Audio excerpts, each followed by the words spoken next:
French fry খায়নি এমন মানুষ খুবই কম আছে, আর এটা আমার বানানো একদমই 100% সাকসেসফুল রেসিপি। প্রথমে আলুগুলোকে খুব সুন্দর করে ছিলে নিতে হবে। ভেঙে গেছে, আবার ঠিক করে ফেলাইছি, কোনো সমস্যা নেই। তো এখন আবার ছিলে নিতে হবে, এটা কিন্তু বটি দিয়েও করা যাবে। আমাদের এইটা ছিল তাই আমি এটাতে করেছি। একটা সিলাই যথেষ্ট, এবার হবে ম্যাজিক। তো 3টা আলুই সিলা শেষ, এবার পিস পিস করে কেটে নিতে হবে। বেশি মোটা করলে চলবে না, কারণ তাহলে দেখতেও খারাপ লাগবে আর সিদ্ধ হতেও অসুবিধা হবে। তার জন্য এবার আলুগুলোকে ছোট ছোট পিস করে কেটে ফেলতে হবে। ও সরি, এটা আমার বোন কাটতেছে। আল্লাহ, এত কষ্ট করে আলু ছিললাম, সেই আলুর ভিতরে আবার নষ্ট, মানে এটা কি সহ্য করা যায়? তারপরে আবার এই যে বাকিগুলো পিস পিস করে উঠাই নিচ্ছি। এখন খুব সুন্দর করে ধুয়ে নিতে হবে, 3-4 বার ধুয়ে নিতে হবে, যাতে কোনো ময়লা না থাকে তার জন্য।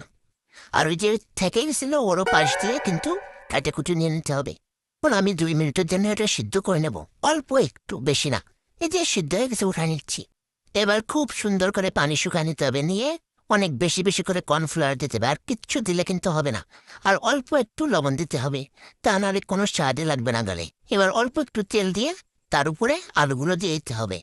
আর যখন তেল কম মনে হবে তখন আবার উপর দিয়ে তেল দিলেও কিন্তু হবে। আর যতগুলো আলু দেওয়া যাবে ততগুলোই দেবে। তো প্রথমবার আলুগুলো কিন্তু ভাজি করা শেষ হয়ে গেছে, এবার বাকি কোটাও একবারে দিয়ে দেবো, কারণ বেশিক্ষণ ফেলে ভাজার সময় আমার কাছে নাই। Kitchen is very very hot, তার জন্য। এবার এইগুলা উঠানো হয়ে গেছে। এখন যদি বাসায় সস থাকে তাহলে সস দিতে হবে, তা নাহলেই শুধু খেয়ে ফেলতে হবে। আমি উপর দিয়ে অল্প একটু শুকনো মরিচ দিয়ে দিচ্ছি, আর আমার বাসায় সস ছিল, তার জন্য একটু সসও নিয়ে নিছি। ওরে শালা, সেই স্বাদ, সেই, একবার ট্রাই করে দেখবা।